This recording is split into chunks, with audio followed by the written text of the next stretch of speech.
Hi there, thanks for joining us on another Jamaica Magazine program. I'm Theodore Henry, your companion for the next half hour. Though we officially observed World Teachers' Day on Saturday, we're still celebrating the men and women who've dedicated their lives to education. Before we get there, however, let's look at public safety on this week's edition of Get the Facts. You don't want to miss a minute of it, so stay tuned.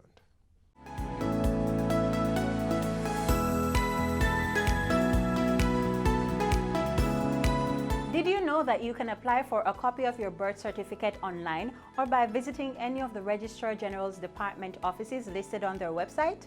For ease of processing, there are several things you need to know about the person or child whose birth certificate you are applying for. Here's a checklist. Ensure you know the correct name and spelling of the person, as well as their mother and father.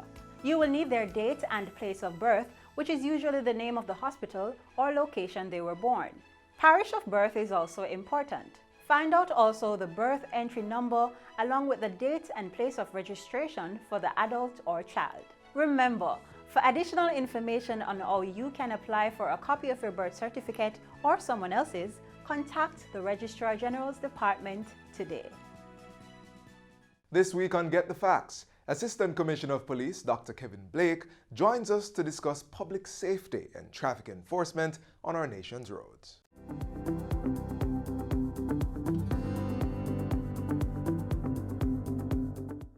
Welcome to Get the Facts, the program that provides you with information on government's policies and initiatives. I'm your host, Anthros Campbell. The Jamaica Constabulary Force, the JCF, has increased its capacity to improve the safety of citizens as well as restore and maintain public order with the Public Safety and Traffic Enforcement Branch, PSTEB. What kind of impact is this entity having? What are the plans going forward? To provide us with that information is Head of the Public Safety and the Traffic Enforcement Branch, PSTEB, ACP Kevin Blake. Dr. Blake, welcome to the program. Thank you very much. So good to have you. What would you say are the benefits of having this special entity? Okay, well, good. PSTEB, the purpose of PSTEB and its role, its mandate, is, as the name suggests, public safety and traffic enforcement. So important is the issue of public safety and traffic enforcement that the organization found it necessary to establish a formation headed by an assistant commissioner of police to treat with that. So we have concentrated effort and dedication looking at this very important aspect and things. So it allows us to be more deliberate, and this is what we do every day to ensure that our public spaces are kept safe and also our roadways are properly used and are safe. And so I think that is a significant benefit for any state. Right? One of the most visible sign of the state's ability to govern is the roadway and your public spaces. And so that is how awesome the responsibility is. And that's how we see our responsibility as an entity. Okay, talk to us about the role of the officers in this branch. Right. Again, as the name suggests, public safety, Yes. Traffic enforcement. And so our role is to ensure that our public spaces are kept free from harm, and also that our road compliance is maintained on our roadways, and that we have safe roadways and stuff like that. In achieving that, we have to work very closely with other agencies, and we have a significant role where that is concerned. However, it is not public safety and traffic enforcement itself, and compliance on our roadway is not solely a policing function, even though our major we have a chunk of the responsibility where that is concerned. What are some of the agencies that you would work with to what end? And so when we look at the policing is a means to an end when it comes to particular compliance on the roadway. So you're trying to change our behavior, and so that is the end. Yeah. And so when we issue citation tickets, there are other things that needs to be done. Persons now have to either pay the fine or they go and face the court, and so that's another agency. And so we expect that the courts now hold up their end in ensuring that the process runs smoothly all the way through. Yes. Now we talk about engineering of our infrastructure. And so we look at places like NWA, that I'm happy to say that we work very closely together, and we're getting very good cooperation and excellent response from NWA and stuff. But engineering, safety and compliance in our infrastructure is very critical to maintaining road safety and stuff. And there are several other agencies that we've worked with. We are talking about the Island Traffic Authority, Transport Authority, that issues road license to public transportation. We have to work very closely with them to ensure that persons who are vested such awesome responsibility are persons that have of the type of character and that level of responsibility, so that they can take our children to and from school. And so, it's a whole team approach in treating with this. ACP, we've been witnessing an upsurge or increase in unruly behavior on the streets. Right. If you listen to the radio, if you read the newspapers, that's what you've been hearing. How do you plan to deal with that? All right. Again, it's a multi-agency approach that we have to take. And the first thing we start doing is to seek collaboration between all the agencies that are responsible. I think we have left the situation for far too long and haven't given it the type of attention that it requires. And so persons who want to do wrong basically are left too much freedom to get that done.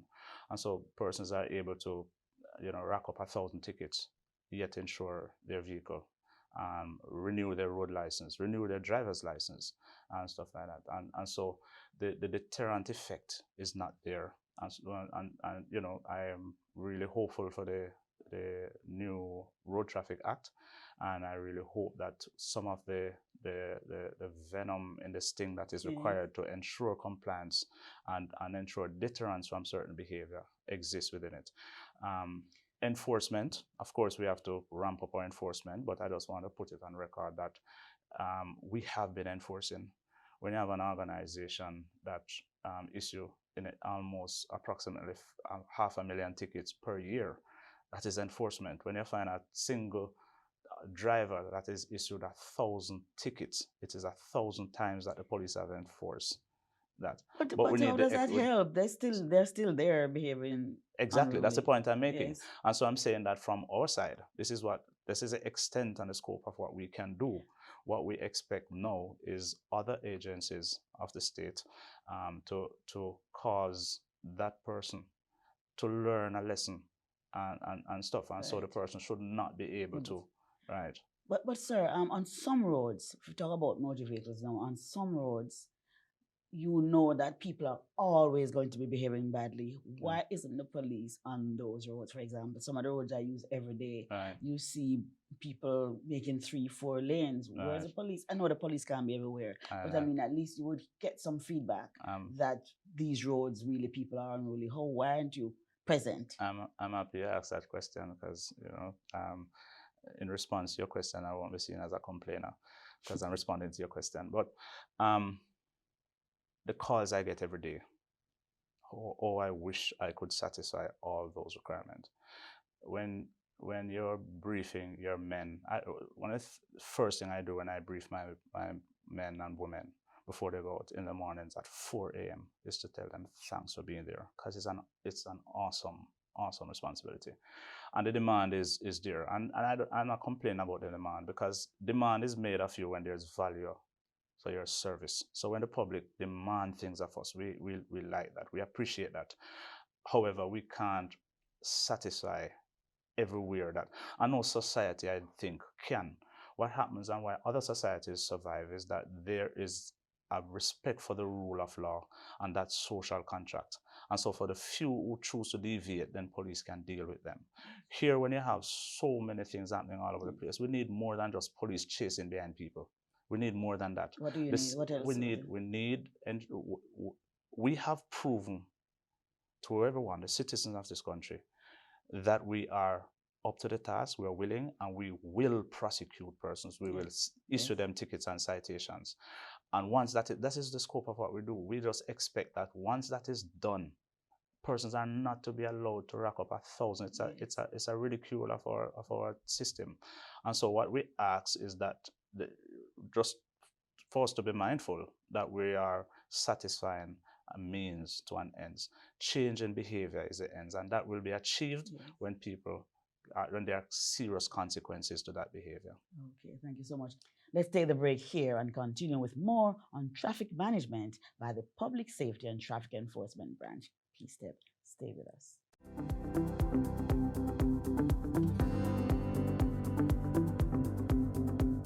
Motorists, when driving on the road, here are some simple reminders. Look out for and extend courtesy to all road users. Give plenty of room to pedestrians, especially in wet weather.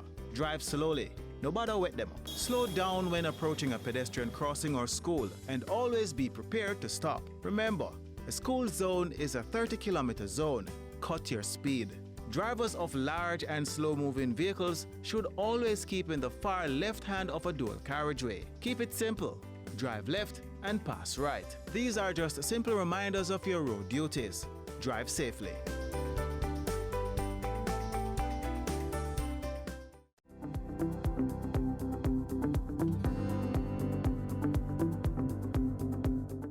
Welcome back to Get the Facts. We continue our discussion with Head of the Public Safety and the Traffic Enforcement Branch, PSTEP, ACP Kevin Blake.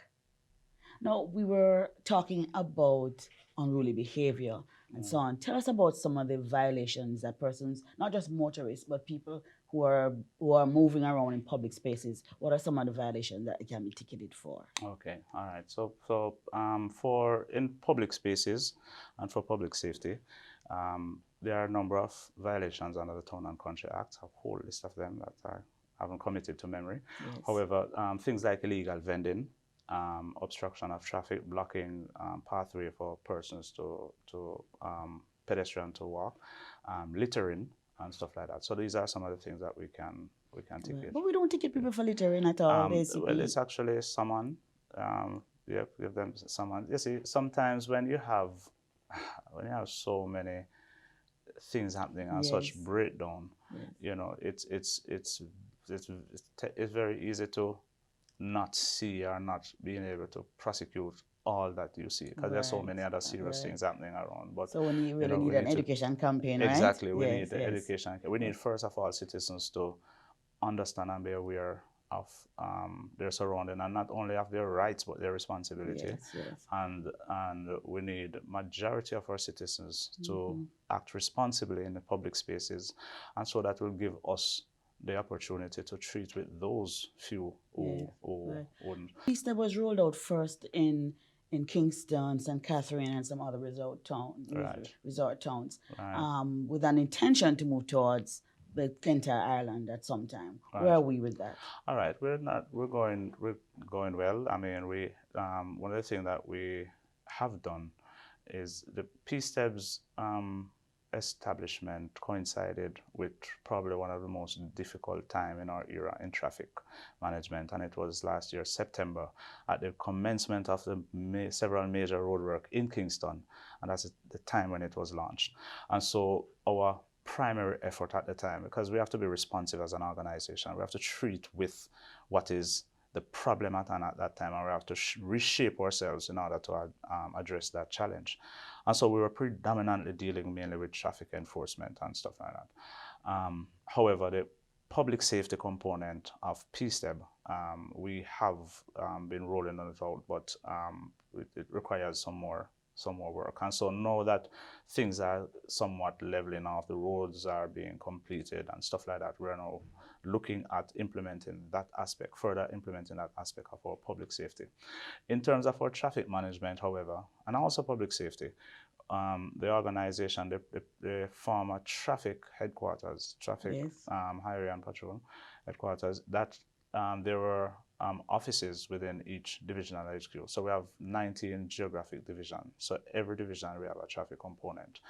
PSTEP now will subsume those offices, and that model will be replicated in all divisions and stuff. So that's what. Okay, so that's great. Really now. Earlier we were talking about the number of tickets that some people manage to get, and they're still on the roads behaving unruly. I hear though that something is coming to help with that situation. Certainly. Tell me about it.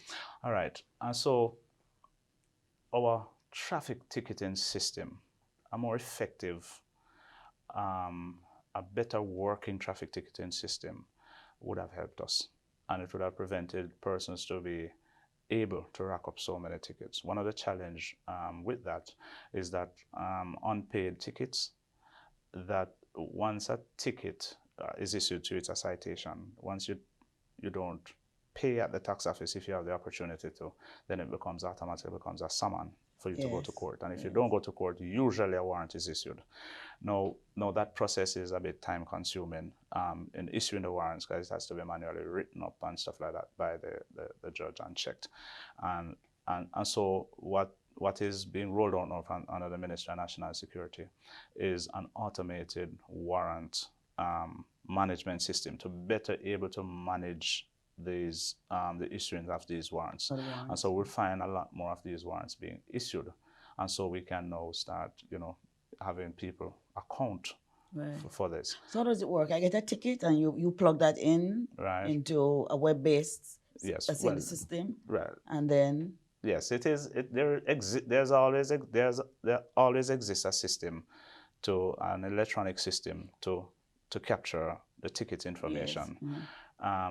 That an aspect of it, that information goes to the Inland Revenue Department so that they know whether or not you've paid. Once the date has passed and you haven't paid, then that ticket that you have in your hand becomes a summon. So you have to go to court on the court date that is there. Now, all of that electronic information will be available at the court. And so now, rather than just looking at paper and physically writing up a warrant, the judge can cause a warrant to be issued. So the process will be much, much faster. And so whilst the judge is required to see the warrant, to actually do all of that, the information on the warrant, like the name of the person and stuff, that is already in a system. It's going to still go back to the judge? Yeah, well, the judge has to issue a warrant. I don't think that can be... Oh, is that going to make it easier? It makes it easier because rather than having to write the warrant itself, put in everybody's name and their address and all of that, and then sign, now the judge can have something where that is already filled out, because that electronic data is already sitting there. And so to actually physically write that over. And so that is where the system we're going with that. Okay, and we understand that should be in place. Well, the commitment we got, as the minister had announced, is one of his presentation, is that by the end of October, I think that's what he said. Okay, we're looking forward to that. We're looking very much forward to that. Let's talk about reasons why your motor vehicle could be seized. Okay, all right. So there are 7 reasons why you can motor vehicle can be seized. 7 offenses under which one is having no road license, operating contrary to road license, operating an unlicensed motor vehicle, obscure license disc, as is on your windshield, obscure registration plates, registration plate not affixed or kept affixed. And so if you see a registration plate falling off and you do nothing about it and keep driving like that, or registration, sometimes people put registration plate on the back dashboard and stuff. That's a no-no. Yeah, those are it. And also an unregistered motor vehicle. So those are the 7 reasons under which you can seize. Those are the 7 reasons. Yes, right. 7 offenses. Right. What offenses? Right. Now, what should someone do if they think that their vehicle was seized without just cause? Allow it to be seized and then seek redress. Okay. Do not try and stop the police. Okay. Right. It is, and that goes out not just for seizing a vehicle, but for arrest. I see there's a tendency for Jamaicans, a lot of our citizens, I don't want to generalize and offend people, it's just a number of our citizens sometimes intervene when a police is conducting an arrest because they believe it is a wrongful arrest. Well, it is not for the resident to decide, and it's a very dangerous practice. It's dangerous for the police officer. It's also dangerous for the citizen. So, and so we will implore our citizens. There's a way in which, if you're being arrested as an assistant commissioner of police, if a constable chooses to arrest me, he will not get a resistance from me. But he has to very well make sure that it is a lawful arrest. Because I know there are ways and procedures in which to deal with it. So we implore on citizens, do not interfere with the police when conducting arrests. There's an agency in the state that's responsible for that, not citizens. You don't try a case right there on the street. Okay. ACP, you have a very difficult job. Yes. What would you say to motorists now watching this program? What are some of the things that we can do as citizens, motorists, pedestrians, using public spaces? What can we do to help you? All right. So for the road users that always comply, continue to exercise a level of intolerance, not aggressive intolerance, but intolerance to the extent where you will photograph what you see, video or tape what you see, send it to the police, and be prepared to go and give evidence to that. So we'll say that. And for the motorists that believe that driving on the road, you must always commit offense, we ask that you just be responsible. Remember the danger of that machine that you operate, and the danger not only to yourself but to other motorists and pedestrians. And so we ask that, and when only adults are issued license in Jamaica. And so, we are to be able to take command and control of ourselves first and foremost. And so we ask and implore. I was talking to a bus operator this morning and remind them that it's a noble profession. But we have made our operators sometimes have made the profession, so put it in so much disrepute and discredit the profession itself. I want to help them bring it back to its noble state. And in doing so, some people obviously may be hurt, because some people may lose their license, some people. But we're going to bring it back to a state where people will see it and see a bus and a taxi operator in Jamaica and say, there goes a professional. Yes. Very good and sober note to end on, ACP. Okay. Thank you so very much for sharing with us today on Get the Facts. Thank you very much for having me. This has been Get the Facts with our guest, ACP Kevin Blake, Head of the Public Safety and Traffic Enforcement Branch, PSTEB. Until next time, I'm Anthros Campbell. Take care.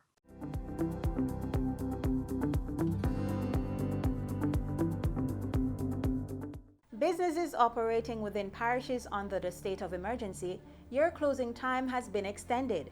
In St. Catherine and Clarendon, clubs, fast food restaurants, petrol stations, and establishments operating under a tavern license, your opening hours are 7 a.m. to 11 p.m.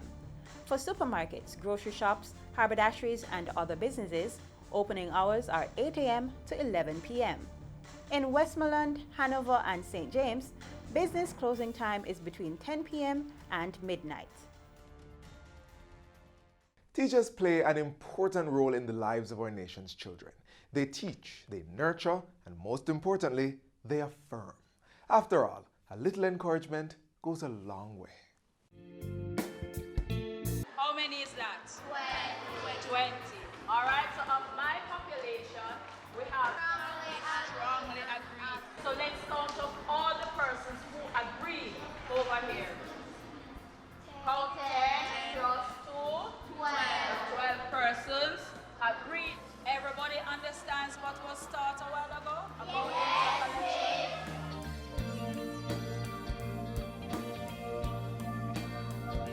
It's important that our teachers ensure that we understand the work so that when we go home, we can be able to study it on our own so we can get better grades or good grades on our tests so that we can get something. It makes me feel very happy to know that there is a teacher who might tell me if I do not understand.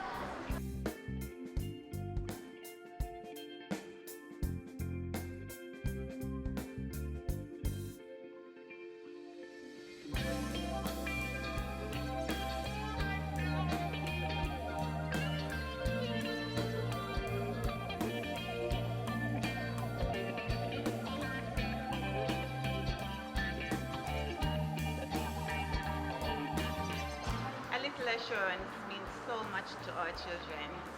It's motivation for them to perform at their very best, even right here in the classroom.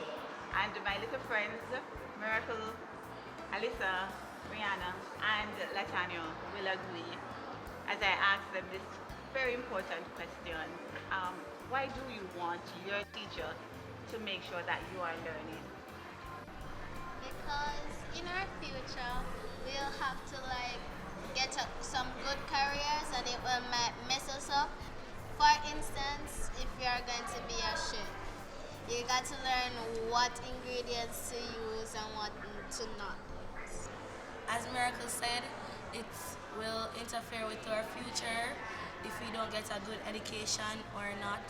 So it is very important for our teachers to teach us so that it doesn't interfere with our careers and our future. Affirm me that I can learn. What do you want from your teacher? Like her attitude supposed to be good. So if I say I don't understand and she's doing it over and over again and she's been making up her face, I like her to work on her attitude. Well, I would like her to work on the way she explains it because it would be nice if they would go a little slower and go through it with us so that we can get to understand it properly. Affirm me so that I can learn.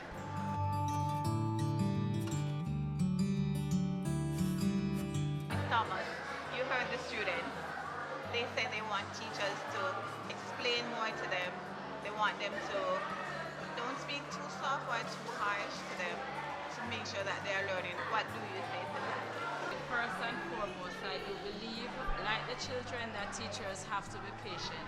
And even though somebody may be a very good student in one subject area, they may not be a very good student in another subject area. And secondly, explanation is part of the curriculum. What are some of the things that you do? What are some of the methods that you use as a teacher to make sure that your students are learning? Some students understand quicker, some don't, so we can pair them up with those who don't understand, because sometimes peer learning is better than even us explaining. But I find that they understand better and they understand longer, so they remember longer when they work on it themselves, and it is the same for us as adults. So the confidence that they have help them to develop and want to learn more, even if the topic is something that they didn't like in the first place. It is good to know that you have somebody that you can go to that is willing to help you to understand what is being taught. Affirm me so that I can learn. I feel good when my teacher gives me good comments on my work. Keep it up. Good job. And those are some compliments that will motivate children as they go on in life. I will continue to affirm my students that their learning benefits them. Affirm me that I can learn. Jamaica will host the second Tourism Resilience Summit of the Americas on October 9 and 10. The two-day summit seeks to explore tourism climatic resilience initiatives from around the world. This game-changing summit is being held under the theme, Building Tourism Resilience for Sustainable Futures. Global and regional speakers will share best practices on how to recover from man-made and natural tourism disruptions. That's the second Tourism Resilience Summit of the Americas on October 9 and 10 at the University of the West Indies Regional Headquarters in Kingston, Jamaica. The event is open to the public. Thanks for watching another edition of Jamaica Magazine. Join us again tomorrow when we'll do this all over again. Send your feedback on today's show to jamaicamagazine@jis.gov.jm. Also, follow us on our social media pages, download our app on your Apple and Android devices, and visit our website at jis.gov.jm for more information. On behalf of the entire production crew, I'm Theodore Henry. Thanks for watching.